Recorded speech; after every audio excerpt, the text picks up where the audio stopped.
Recently, a magician named Jason Parker posted a video to YouTube where he reacted in real time to the performance that I did on Penn and Teller's Fool Us. But this video will be me reacting to Jason reacting to me. Full disclosure, I did watch Jason's video when it first came out, but I purposefully held off. It's been maybe about a week or a little more, and I haven't seen it since. So I wanted this to be as fresh as possible, even though I had already seen it once. So this isn't anything fancy. This probably will have very few edits in the final video, but let's get into it.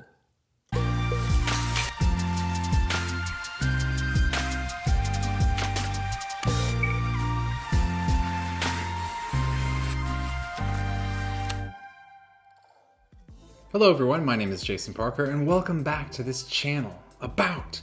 Have you ever seen one of these before? Check it out, it's really weird. It's kind of impossible. If you look at it closely, you see what I'm talking about here? It doesn't make any sense. This thing is... Let me just pause it here and mention, obviously we haven't even gotten into the part where he's talking about my act, but I love these sort of puzzle things. I actually have a few on my desk every day. I keep them here. This isn't just for the video or anything. This is a puzzle box that I actually sell on my website, which conveniently has the website printed on it.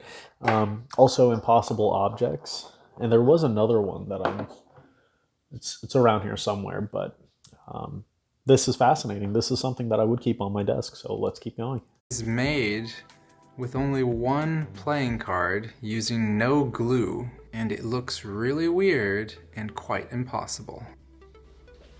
At any rate, stay tuned later in this video after the reaction. I'm going to tell you something about this. But for right now, let's proceed with the purpose of this video, which is a reaction to Keith Kong, an American mentalist. And that being said, let's just go ahead and jump into the reaction. With mentalism, there's two types of audience members. There's skeptics and then there's believers. Some of the believers can be really intense. I get phone calls in the middle of the night from fans who say they hear voices in their heads and they know I'll understand. I like to let people decide for themselves. A few years ago, I did a corporate gig in India, and the hotel staff found out that I do metal bending. I did 3 quick metal bending effects. People started calling me Jadugar, which I later found out means sorcerer. Okay, I want to pause it right here because some of you have pointed out in the comments on my video and on Jason's video that Jadugar doesn't mean sorcerer necessarily, that it sometimes just means magician in India. And I mean, I'm sure you're right.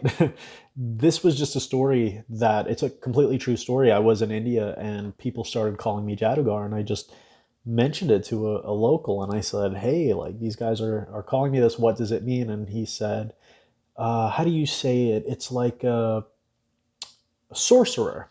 And so I was like, sorcerer, that's all right. So yeah, now I'm finding out that I guess it could mean just a basic magician, which is still, I'm sure it all kind of means the same thing. I wasn't trying to say that the people of India thought that I had any supernatural powers. And on the topic of supernatural powers, I know there's a moment that's coming up that I will probably have a bit to say about, so let's get to that. So actually, there's quite a discussion and a debate in the magic community about this type of mentalism. On the one hand, some people say that it's really immoral to fool the audience into such a point of believing that you really have superpowers, because if you do so, then maybe you're negatively influencing their life. Like you're allowing them to have these beliefs about these things that are impossible, but they think it is possible, so it affects their worldview, and potentially then they can make bad choices. But on the other side, you have people say, well, like, that's the purpose of this, you know, like we're supposed to give them an impactful, magical feeling. And some mentalists also say, well, they use it for the purpose of good, you know, to encourage these people in positive ways. In fact, for example, I've heard before, they'll say like someone wants to hear something about their dead relative, and the mentalist will say, they're happy, they're at peace, so you don't need to worry about that anymore. Anyways, it's kind of a fierce debate in the magic community, and I just wanted to present you with both sides of the argument. I'm not going to give my personal opinion about that, but I just thought maybe you'd find it interesting. So back to the video. Pause right there. That didn't take long. This is kind of what I'm talking about, and I'll address my point of view on that whole debate once we get to the end of the package shoot. So let's keep watching. I feel great about coming in front of Penn and Teller because even though they're really skeptical when it comes to mentalism, I believe that Penn and Teller want to be fooled. There's an old phrase in mentalism. I'd like to get it tattooed on my arm. The world wants to be deceived. Everyone wants that sense of wonder, and Penn and Teller are no different. Okay, all right, so lots to cover here. I think there might have been a little bit of a misunderstanding because I see in the comments people are saying, maybe nobody really wants to be deceived.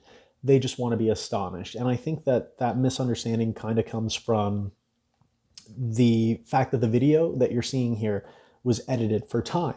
So what was really being said there is I mentioned that I want a certain phrase tattooed on my arm at some point, and the phrase is a Latin phrase, which means the phrase is mundus vult decipi, which translates, it's a direct translation to the phrase, the world wants to be deceived. So it's actually, I wasn't just making that up, I was actually quoting a phrase. And I think if you're really leaning into the word deceived or deception heavily, I agree. It's not to be taken literally. I don't think anyone really wants to be tricked or deceived. But I do think that in a world where all of the answers are at our fingertips, we can Google and we can find solutions to anything. I think that the moment someone sees something that they can't explain, it's a really powerful moment. It just sort of fries their tapes and they love it. And that's why in this package shoot, I also mentioned that I really believe that Penn and Teller want to be fooled, because for magicians especially, once you start learning the secrets to how some of this stuff happens, it just becomes like a high that you're chasing. You want to be fooled. You want to see something that you can't explain. So as far as Jason mentioning explaining or comforting people by making them feel like they've talked to dead relatives and stuff, I'm definitely not in line with that. But I do believe that when people come to my show, it's a show and it's a form of entertainment. And I'm not there to convert anybody. I'm not there to change anybody's mind. And I don't think that I should be the one to decide whether or not they believe in one thing or another. So I purposefully try not to make any claims in the show. I don't claim to have any superpowers. And I also don't include disclaimers because I feel that if you don't include claims, you don't need disclaimers. And there's a really well-known mentalist, a famous example of this. He says that when you go and see a James Cameron movie, nobody has to tell you that it's just CGI and that Avatar's not real. You know that because you're there to be entertained. And when people come to my show, I feel it's the same thing. It's a form of entertainment.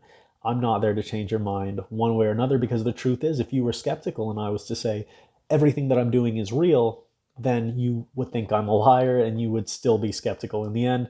And the opposite is true for believers. So I think it's best to just let people be and let them watch the show, and hopefully they enjoy it and make up their own minds.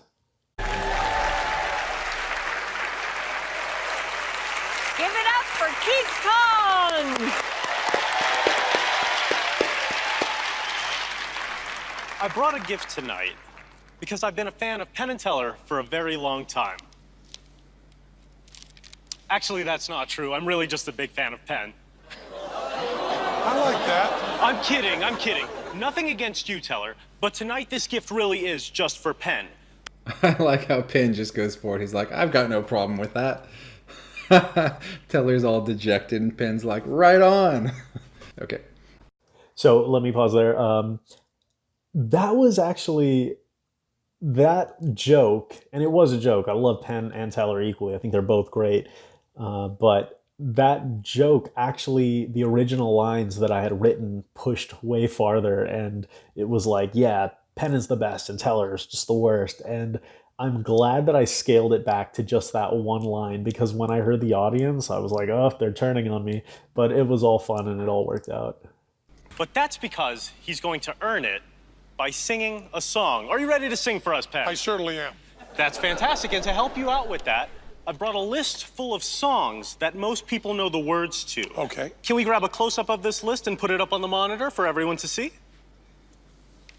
We'll just go ahead and pause that so we get a good look at the list also. Mary Had a Little Lamb, Jack and Jill, Twinkle Twinkle Little Star, Jingle Bells. Yep, it seems like a pretty legitimate list of songs. By the way, I'm excited to hear Penn sing. I think this could be amazing, especially since his voice has sounded a little off in the last few episodes. I don't know if he's got a cold or what, but it'll be amazing to hear him sing. Let's do this.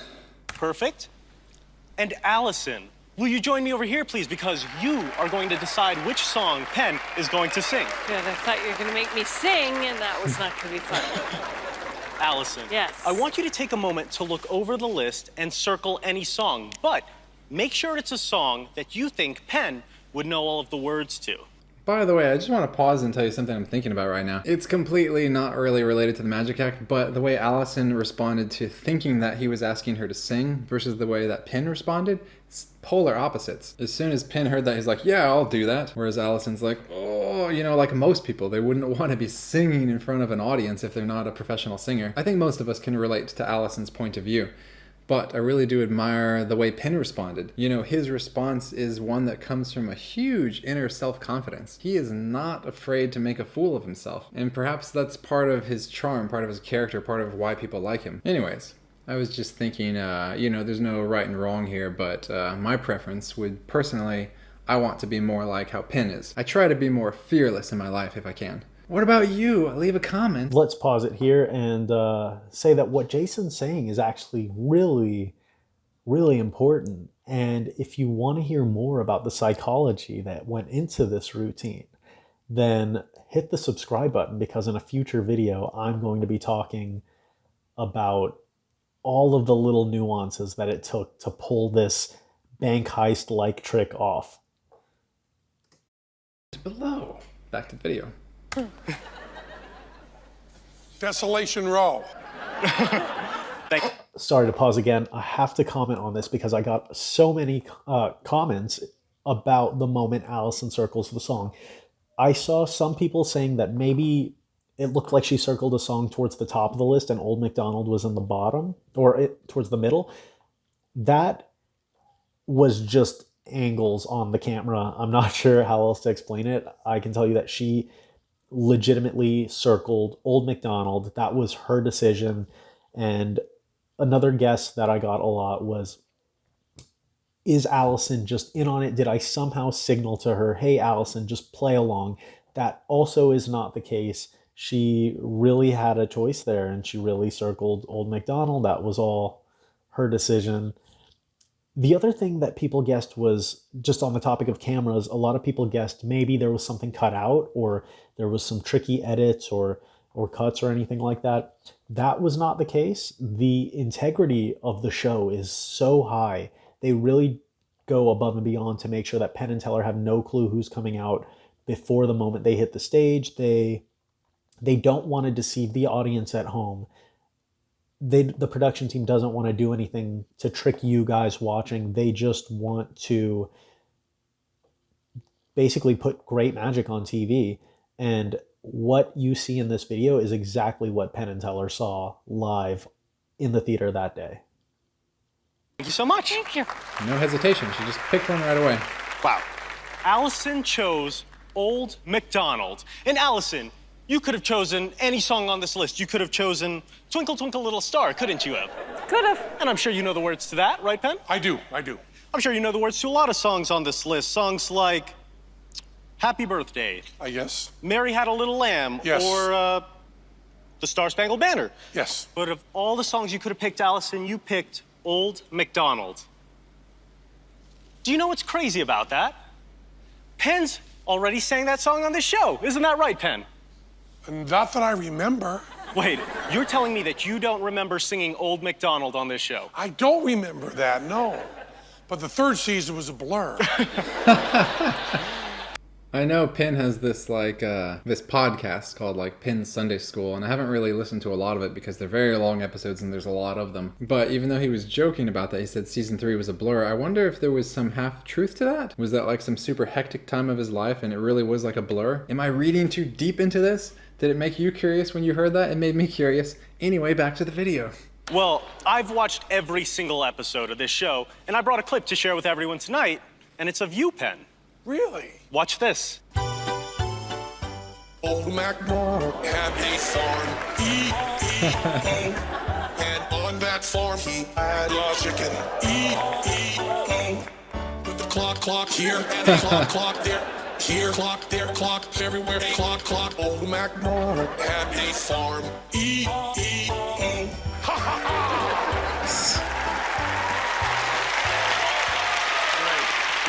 That sounded pretty legit. I wonder if they like corrected the pitch of his voice to make it sound continuous like that. They must have, I guess. I'm going to pause here because when Jason says they, I think that so few people realize that they is me. I actually made this video myself, and it required me to watch every single episode of Fool Us, seasons 1 through 6 at the time, and listen to every single word that Penn said, just to see if he would complete the chorus or even a single line for any of these songs on the list. At the time, I didn't know if it was possible to even complete one based on the words that he said. And you can see there's moments where he's holding up a clock. That's because he never says the word cluck. So it was the word clock that had to be fine-tuned to make it sound like cluck. And it took hours and days because this isn't something that I do normally. But I just thought it would be such a creative, original idea. And I thought with it being so hard to come up with something original for the show after 6 seasons have already been passed, instead of using that or seeing that as a negative, I thought it would be cool to take those 6 seasons of work that had already been done and make something great out of it. And so that's where the idea came from for this video. And I honestly thought that maybe the production team would recreate it and make a better one, but they were like, no, we love it, let's let it ride. And so there it is. Wow, Penn. With all of that hard work, I think you've earned this gift. But it's not just any gift. It's a very special gift to remind you that of all the songs Allison could have chosen, she chose a very specific song. You see, Penn, I made you your very own platinum record. And engraved on the plaque are the words, Penn Jillette's Old MacDonald. That is a gift for you. Well, thank you so much. Thank you. Look at this. There's a clock here. So what made you come up with that idea? Well, you know, I've been a fan of the show for so long, and I've seen these videos online of people singing and stuff like that. My first choice was Teller, but I didn't think that would work out. You definitely would have gotten it right if you picked like Silent Night. Yeah. Can we see the list? This list. The list of songs? I think we can allow that, yeah. Okay, thank you.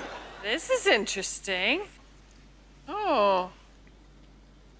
Does that make you more nervous? It does not. I don't know where the confidence came from this night, but it was a very fooling trick, and I guess I kind of knew that I had a real shot at fooling them, but going into it, I wasn't really nervous. It was more like, all right, let's get on stage, let's do a great job, and we'll get off. But it's not like I was 100% sure I was going to fool them. In fact, I was probably leaning towards not fooling them. So I'll actually show you the moment where it really hits me, like the weight of what's just happened. That's good.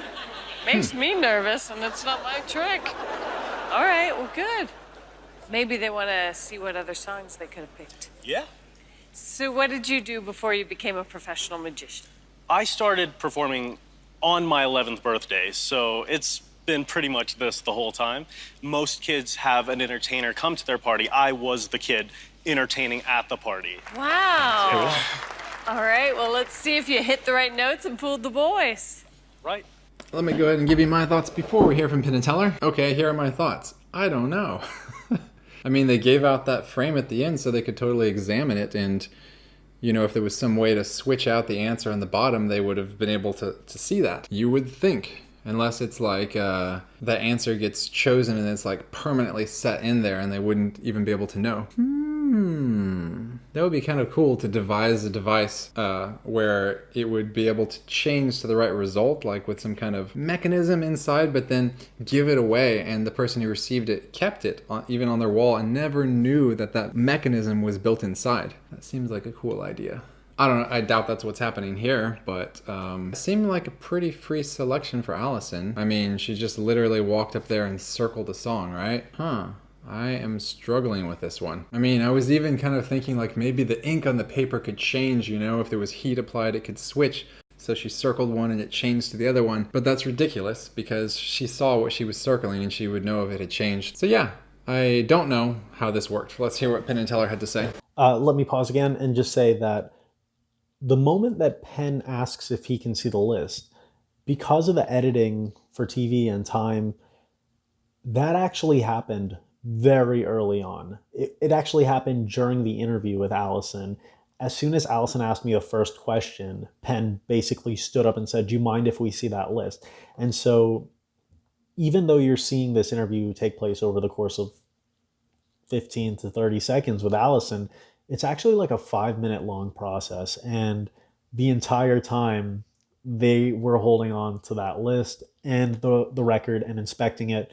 So yeah, they really spent some time with the props that I brought, and there's not 15 different versions of the song or versions of songs, because that's another thing that I've gotten is comments saying like, post the other videos. Sorry to say that that's not the case. In fact, if you go back to me telling you that I made that video and I had to listen for Penn to say each word individually, which I've since found out there's softwares that do that, but I didn't know that at the time. So I guess it turns out that a lot of the songs on that list, Penn doesn't even say the words to. And Old MacDonald just happened to be the first that I found where it was completed. So let's get back to the video. Keith, I liked me singing. That was good. I liked me singing when I don't have to work at all. I'll tell you, there's one way you could have gotten that trophy instantly, and that is if you would have gotten rights to all the Dylan catalog so that I could have sung any Bob Dylan song. That trophy would have come down right away. But as it is, we're looking at this and we're going, you know, we kind of know a lot of what the audience knows. We kind of know that although Allison thinks and acted like she had a completely free choice, we don't think that that could be possible. We think that there must be what magicians call a force, some sort of force. We don't know what that force is. You fooled us.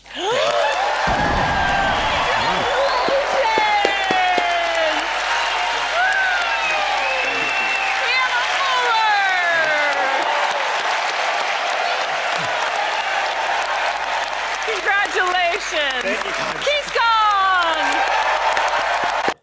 It still feels so surreal, right? Because I've grown up looking up to these guys. From the day I started performing, I was a fan of Penn and Teller. And so to actually be on their stage performing for them in Las Vegas was incredible.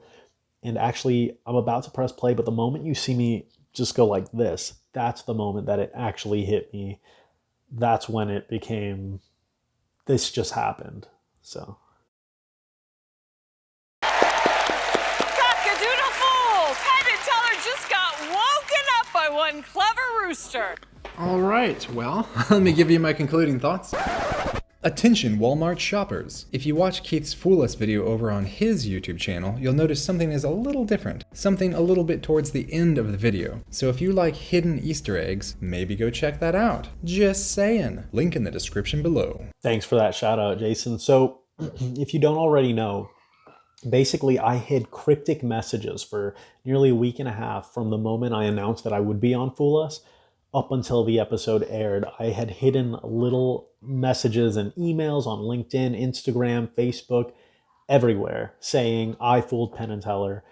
And in the video that he's referring to, towards the end of the Fool Us video is where I explain that. And then in the next video posted on my channel, I go through and reveal a bunch of those cryptic messages. So I'll have the link for that video if you're interested. So congratulations to Keith Kong for fooling Penn and Teller and for fooling me. I don't know how he did it. So they confirmed, or at least their suspicion was that Allison was forced to choose that. It's interesting the wording they chose. They said that Allison was acting like and believing that she had the free choice. So that almost makes me think about like the concept of pre-show work, where you essentially talk to the person ahead of time, show them some kind of magic trick, give them a free choice, and they're supposed to remember their choice. So when the show rolls, then they're going to make that same choice. But it's engineered so that they don't feel like they're being forced to do it. Like they feel like that was a free selection there. Anyways, there's ways of doing that kind of stuff. And I think that kind of thing is a lot more common on America's Got Talent. I don't really think they allow stuff like that on Fool Us though. So I guess that wasn't how he did it. I can't speak for other shows, but he's absolutely right. They don't allow that on Fool Us, so that was not the case here. I don't know. I'm at a loss. What did you think? Leave a comment below. How do you think this was accomplished? Or you don't even need to talk about method. You can just say if you enjoyed the presentation. I thought it was a funny idea. You know, as far as the computer animated part of Penn singing the song, one could imagine that he had constructed, 15 other versions of that as well, singing the other songs. It would be a lot of work, but magicians are known to do this type of thing. But when he revealed the plaque and gave it to Penn and Teller, it doesn't really seem like that answer could have been changed. Like that was always going to be the end result. I don't know. So leave a comment below. Oh, and one more thing is, I've got to say, I was a little disappointed that we didn't get to hear Penn singing. I would have loved to hear Penn, croaking out this song. That would have been amazing. Or who knows, maybe he has a wonderful voice. Have we ever heard Penn sing before? As some of you mentioned, yes, we have heard Penn sing before, and I, in watching every single episode, had to see this a couple times. He sang the Dragon song with Piff the Magic Dragon. Who could forget that one? Oh, and by the way, you remember at the beginning of this video when I was talking about this impossible card? If you want to learn how to do this yourself, I made a tutorial on my Patreon. So you can make one of these easily. You can leave it on your desk at the office and confuse colleagues and coworkers alike, because there's literally no difference between the two of them. All right, so there you have it. Huge thanks to Jason Parker for reacting to my video, and I've had a lot of fun reacting to him reacting to me. So if you've enjoyed this, please consider hitting the subscribe button. I plan on releasing more content, and hopefully with this video, I was able to answer most of your questions. If you still have questions, if you have ideas for content, things you'd like to see in the future, then let me know in the comments. Thanks again for watching, and I will see you all next time.